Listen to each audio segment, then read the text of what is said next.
anyway, the most important thing, and I think a lot of guys struggle with it too, is when you're, especially during improvisation, that you kind of get stuck in a rut in that first position. I'm assuming everybody at this point, if you're watching this video, is at least aware of the basic minor pentatonic.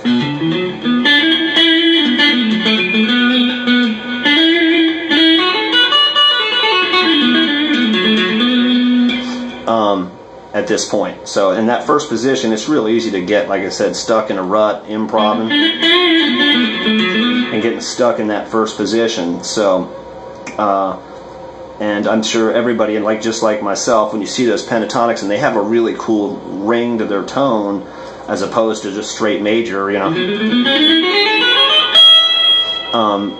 The pentatonics has a bluesier feel to it, and there's just something unique. It almost arpeggiates if you play it fast and start to kind of roll through it. So, but you see guys and they do it and they move all over the neck and stuff, up and down, and everybody wants to do that. So first of all, I'd like to stress by saying that obviously if you're playing in first position pentatonics in the key of B, and we're going to do everything in B just because it's easier to, you know, there's plenty of room on both sides of the neck for movement examples.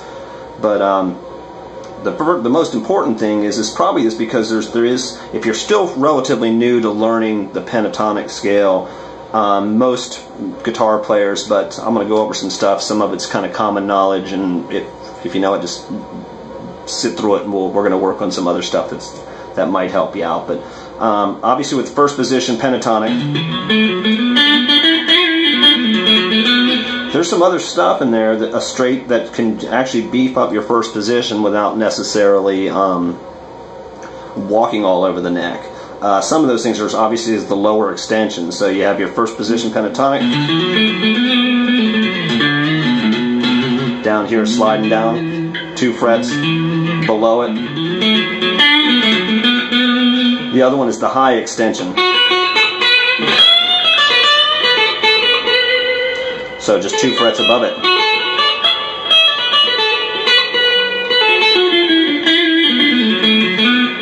So again, you have your first position pentatonic. You can move up. The other thing is again off this high extension, is if you just remember, you've got your, you know, the first couple notes, your pentatonic or blues pentatonic is right here. So you can use this and use that octave version of it and still kind of stay in the first position, but it opens up some doors for you. So aside from that, really what I like to do though is I like to set, and I used to do this a lot with major and minor stuff for improv, is to lay down what I like to call riff highways. So obviously we're in the key of B. Everybody's familiar with the center square. So we kind of use that as our 0 point, as a starting point to work with, because we can always find it relatively quickly.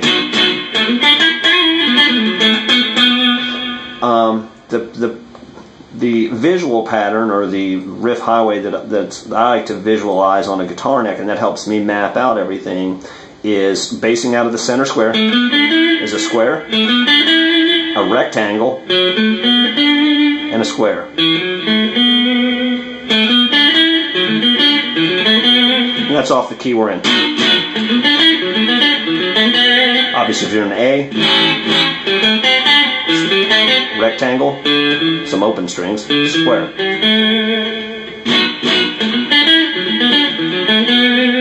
Square, rectangle, square. And again, we're on the D and G strings, middle of the neck, right through the middle of the scales. Square, rectangle, square. So let's, using that riff highway, say we're playing around in first position.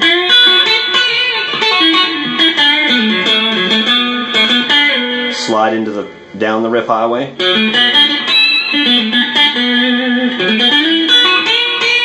Back up into first position again. So again.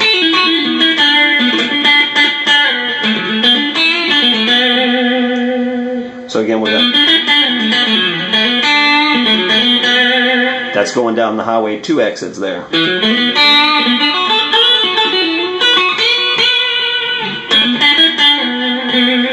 you can also just use that riff,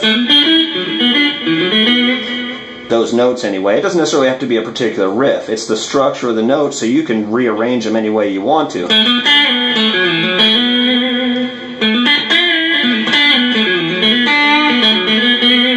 Or you can just use those notes and just kind of experiment around them. It's a way to kind of get in and dabble in a position without necessarily buying all the way in by committing. You know, you could just kind of...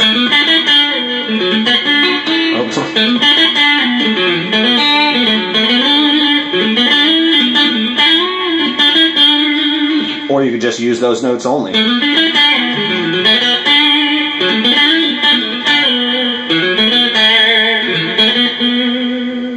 So it gives you a little something to work on.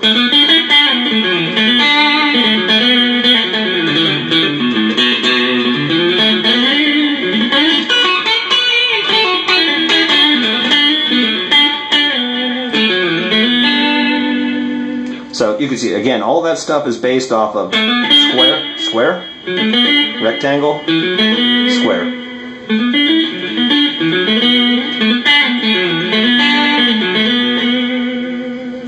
So hopefully that helps. When I have time, I'm going to actually make another video, and because there's more to it than that. We can take this same kind of scalar pattern idea, and it gets a little trickier going in the upward direction, but we'll work. I'm going to do that one on the next video. So square, rectangle, square.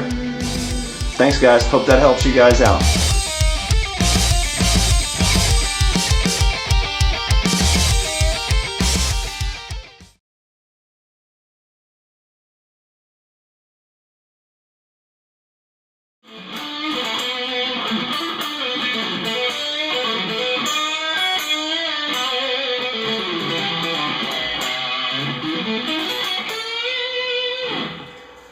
Hey guys, I wanted to do a continuation video based on my last video, which was the square, rectangle, square video, and I had such great response from it that I wanted to go ahead and post a video showing the rest of that.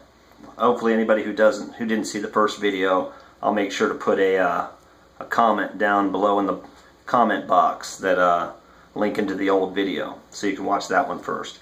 And again, that video, both these videos is about movement amongst the positions. So in that video, I never really went into detail as far as, you know, all the positions of pentatonic, the 5 positions.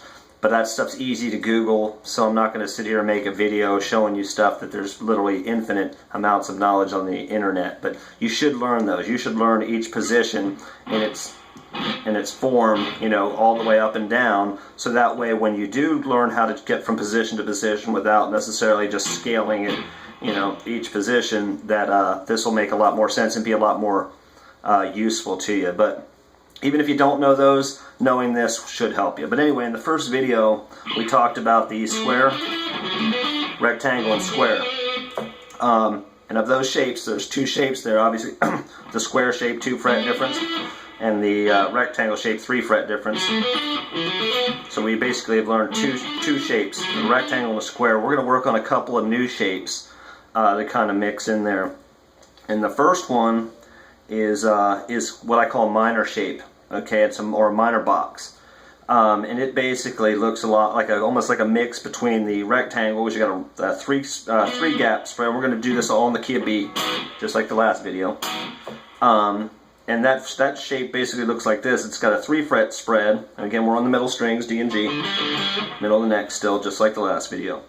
The first spread is going to be a 3 fret spread, almost like a rectangle box, but on the G G string, it's only a 2 fret spread.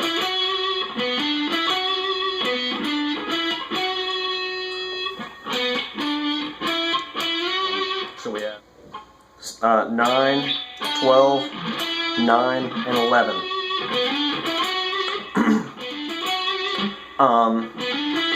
And that's really a minor box because it's really the starting point of your minor pentatonic. So again, if we put that into our square, rectangle, square, rectangle, square, minor box. Okay, and then the next shape we're going to learn is called what I call a major box anyway, which is kind of almost the complete opposite of the minor box. It is a 2-fret spread, and we're going to start on 12. 2-fret spread, and then a 3-fret spread.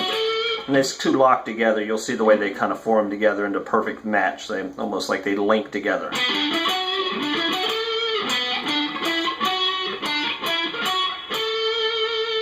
So coming out of our initial box, minor, major, and then think of another square.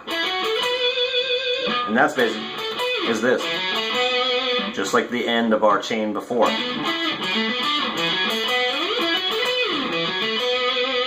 So you can see how it would continue.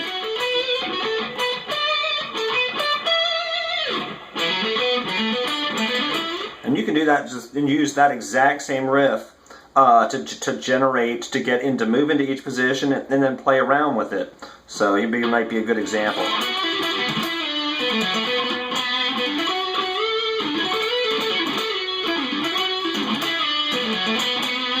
And that's using nothing but those notes.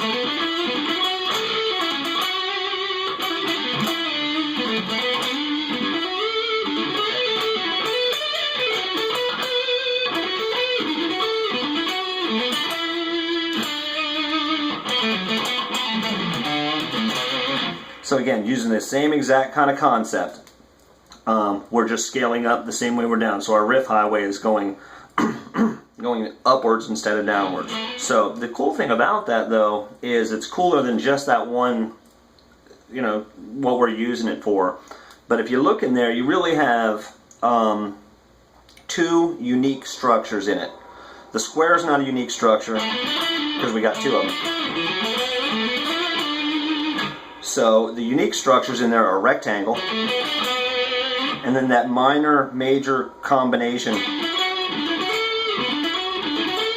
is that you can really apply it, anywhere during your soloing. So if you come across one of these familiar shapes, one of the unique shapes, like the, say you're playing in A,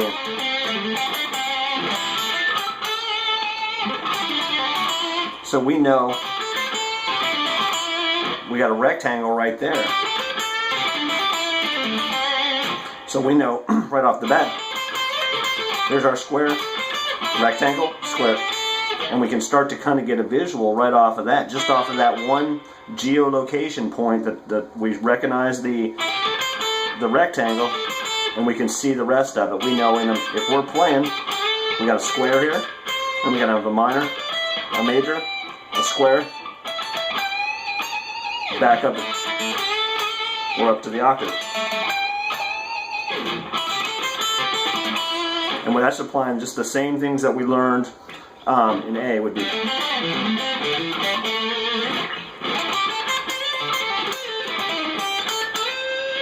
We know that we have that structure is already laid out for us, so we could use that riff highway to get back up maybe to a place we wanted to be. If we wanted to go from verse position back up to the octave, we know we could.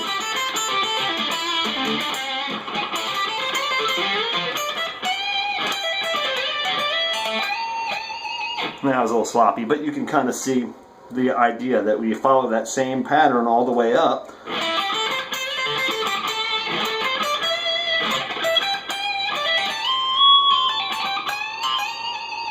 Now we're back up into.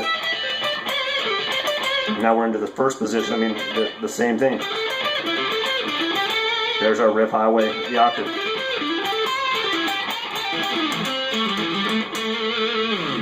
So you can see how you can kind of apply that anywhere that you find the triangle, or the rectangle rather.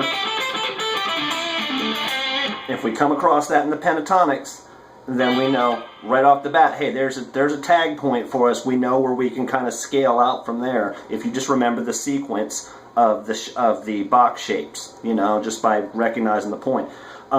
Same thing with the minor and major box. If you're soloing around, and I know right now I go, There's the major box.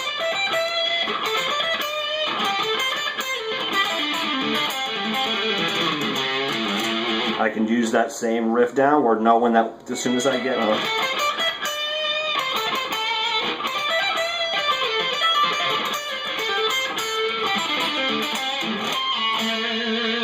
So again, like I said, you can start to apply those things all over the neck, regardless of string, with the exception of B and G. You can use that same theory all over. So that can help you move around in other strings other than just that through the middle D and G string that we've been working on. So important thing is just remembering the structure.